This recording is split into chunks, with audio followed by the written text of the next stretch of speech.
Thank you, Jennifer, and hello, everyone. My name is Sohaib Shahid, and I'm a director here at the Conference Board of Canada. Economists are concerned about inequality because several economic studies have shown us that more inequality leads to more instability, less social cohesion, and lower economic growth. In other words, no good comes of it. But contrary to popular belief, income inequality has decreased in Canada in recent years.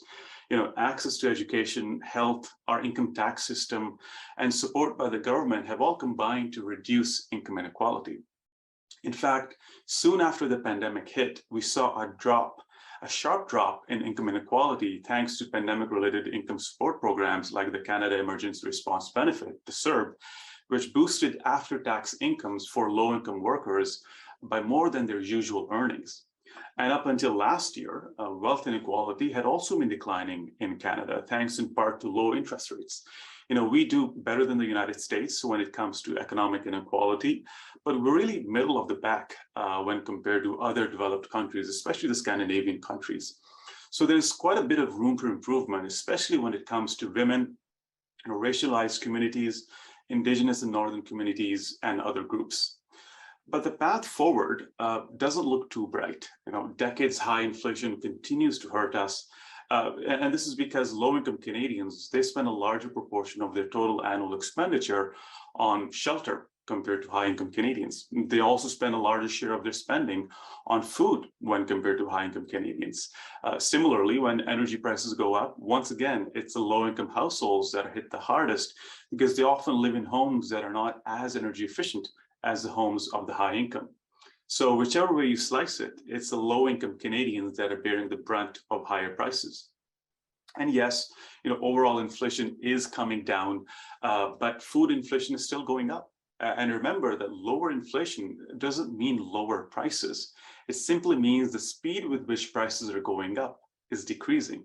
So inflation is a major channel through which inequalities in our society are being exacerbated. But inflation is not the only problem here. Rising interest rates means lower house prices. And the reason this is a problem is because low-income Canadians' wealth is mostly concentrated in real estate, which means that they are hurting more than the wealthiest Canadians, who usually have a more diversified portfolio. For example, investments in the stock market, private equity, and not just real estate.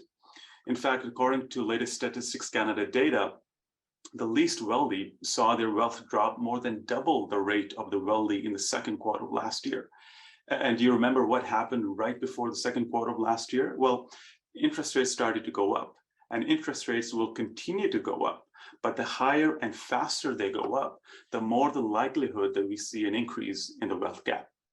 And then you have some structural factors such as technological change and the green transition, which will bring a tremendous amount of economic and environmental benefits, but if not managed well, they can also disrupt the economy. And we'll have winners and losers. So it is important that those affected the most by upcoming change are supported and retrained.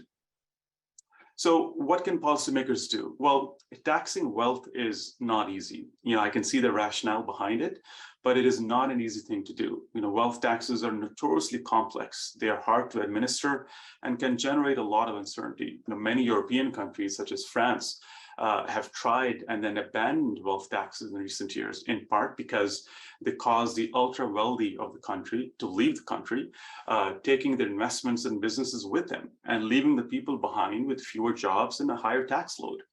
But if you think about it, it is the intergenerational transfer of wealth that causes persistence in wealth inequality. So taxing inheritance might be a better idea. Canada has no inheritance tax currently, but a wealth transfer tax could certainly help.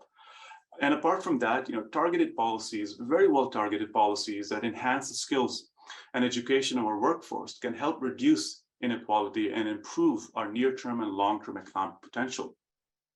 And all of this should be done through the lens of inclusive growth so that economic prosperity can be shared with others and so that no one is left behind and so that the social fabric of our society stays strong.